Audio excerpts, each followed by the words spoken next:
ଦେଶର ନାଁ ଇଣ୍ଡିଆରୁ କେବଳ ଭାରତକୁ ପରିବର୍ତ୍ତନ କରିବା ପାଇଁ ଚାଲିଥିବା ବିବାଦ ମଧ୍ୟରେ ବଦଳି ଯାଇଛି ବଲିଉଡ୍ ଅଭିନେତା ଅକ୍ଷୟ କୁମାରଙ୍କ ଫିଲ୍ମର ନାଁ।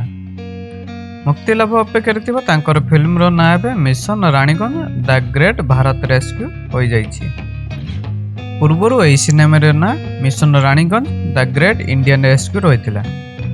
ଭାରତ ବନାମ ଇଣ୍ଡିଆକୁ ନେଇ ରାଜନୈତିକ ବୟାନବାଜି ଚାଲିଛି। ଶାସକ ଦଳ ବିଜେପି ଦେଶର ନାଁ ଭାରତ ସପକ୍ଷରେ ରହିଛି, କିନ୍ତୁ ବିରୋଧୀ ଭାରତ ସହ ଇଣ୍ଡିଆ ରଖିବାକୁ କହୁଛନ୍ତି।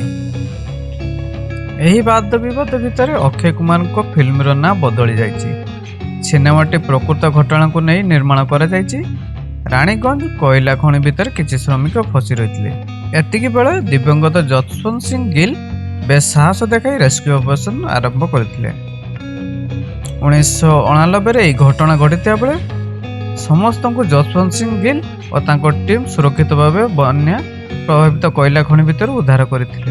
ଏସବୁ ଘଟଣାକୁ ନେଇ ଫିଲ୍ମଟିକୁ ନିର୍ମାଣ କରାଯାଇଛି। ସିନେମାରେ ଅକ୍ଷୟ କୁମାର, ପରିଣୀତି ଚୋପ୍ରା, କୁମୁଦ ମିଶ୍ରା, ପବନ ମାଲହୋତ୍ରା, ରବି କିଶନ ପ୍ରମୁଖ ରହିଛନ୍ତି। ସିନେମା ମୋଶନ ପିକ୍ଚର ରିଲିଜ ହୋଇଥିବା ବେଳେ ଆସନ୍ତାକାଲି ଏହାର ଟିଜର ଜାରି କରାଯିବ। ସିନେମାଟି ଅକ୍ଟୋବର 6ରେ ରିଲିଜ ହେବାର କାର୍ଯ୍ୟକ୍ରମଟି ରହିଛି।